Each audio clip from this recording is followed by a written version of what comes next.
ഇവാഞ്ചലിയും അനുദിന സുവിശേഷ വിചിന്തനം. ആണ്ടുവട്ടത്തിലെ 1-ാം വാരം, വ്യാഴം.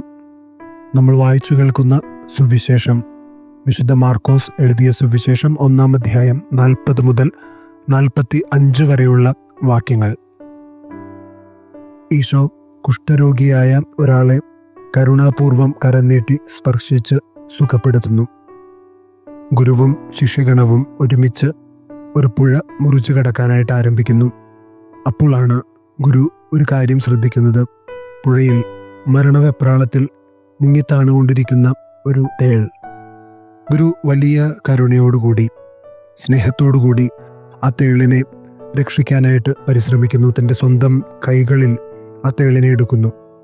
എന്നാൽ ഒട്ടും കരുണ കാണിക്കാത്ത ആ തേൾ ഗുരുവിനെ തിരിച്ച് ആഞ്ഞ് കുത്തുന്നു. വേദന കൊണ്ട് പുളയുന്ന ഗുരു ആ തേളിനെ വെള്ളത്തിലേക്ക് ഇടുന്നു.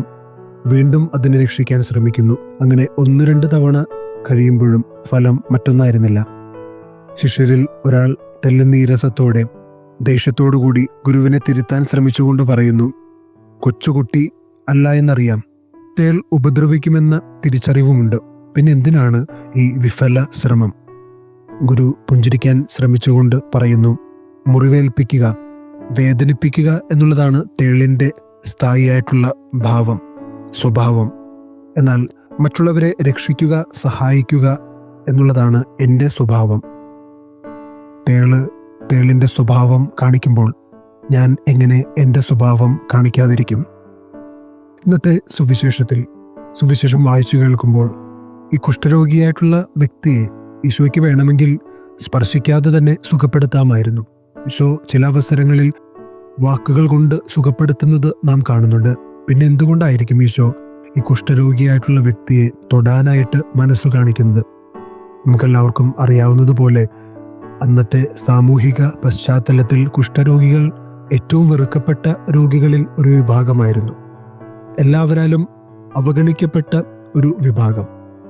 അങ്ങനെയുള്ള ഒരു വിഭാഗത്തിൽപ്പെടുന്ന ഒരു രോഗിയാണ് ഈശോ സ്പർശിക്കാനായിട്ട് മനസ്സ് കാണിക്കുന്നത്. കരുണയോടുകൂടിയുള്ള ചില ഇടപെടലുകൾ മാത്രമാണ് മറ്റുള്ളവരുടെ ജീവിതത്തിൽ സ്ഥായിയായ മാറ്റങ്ങൾ സൃഷ്ടിക്കുന്നത് എന്നുള്ളൊരു ഉദ്ബോധനം കൂടി ഈശോയുടെ ഈ പ്രവൃത്തിയിലുണ്ട്. നമ്മൾ ഈ കരുണയോടുകൂടി തൊടുക എന്ന് പറയുമ്പോൾ ശാരീരികമായ തൊടൽ മാത്രമാണ് എന്ന് ഞാൻ കരുതുന്നില്ല. നമ്മുടെ ഒരു പുഞ്ചിരിക്ക് മറ്റൊരാളെ തൊടാൻ കഴിയും. നമ്മുടെ ഒരു നല്ല വാക്കിന് മറ്റൊരാളെ തൊടാൻ കഴിയും. നമ്മുടെ വാക്കുകളും പ്രവൃത്തികളും കരുണ നിറഞ്ഞതാകുമ്പോൾ മാത്രമാണ് ഈശോയുടെ സാദൃശ്യമുള്ളവരായി നമുക്ക് ജീവിക്കാൻ സാധിക്കുന്നത്. ക്രിസ്ത്യാനികൾ, ക്രിസ്തുവിനെ പിൻചൊല്ലുന്നവർ, ക്രിസ്തുവിനെ അനുഗമിക്കുന്നവർ, അതിലുമുപരിയായി ക്രിസ്തുവിനെ അനുകരിക്കുന്നവർ എന്നുകൂടി ഒരർത്ഥം അതിനുണ്ട് എന്ന് ഞാൻ കരുതുന്നു. നമുക്കും ക്രിസ്തുവിനെ അനുകരിക്കുന്ന ക്രിസ്ത്യാനികളായി തീരാം. ക്രിസ്തുവിനെ അനുഭവിച്ചുകൊണ്ട്, ക്രിസ്തുവിനെ അനുകരിച്ചുകൊണ്ട് ഈ ലോകത്തിൽ ആയിരിക്കാം. കരുണയോടുകൂടി മറ്റുള്ളവരോട് പെരുമാറാൻ നമുക്ക് പഠിച്ചെടുക്കാം.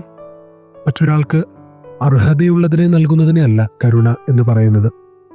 അർഹിക്കാത്തപ്പോൾ പോലും അവരിലേക്കും ആ സ്നേഹത്തെ കൊടുക്കാൻ സാധിക്കുമ്പോഴാണ് അത് കരുണ നിറഞ്ഞ ഒരു പ്രവൃത്തിയായി തീരുന്നത്. എല്ലാവരെയും ദൈവം സമൃദ്ധമായി അനുഗ്രഹിക്കട്ടെ. എല്ലാവർക്കും ഒരു നല്ല ദിനം ആശംസിക്കുന്നു. ആമേൻ.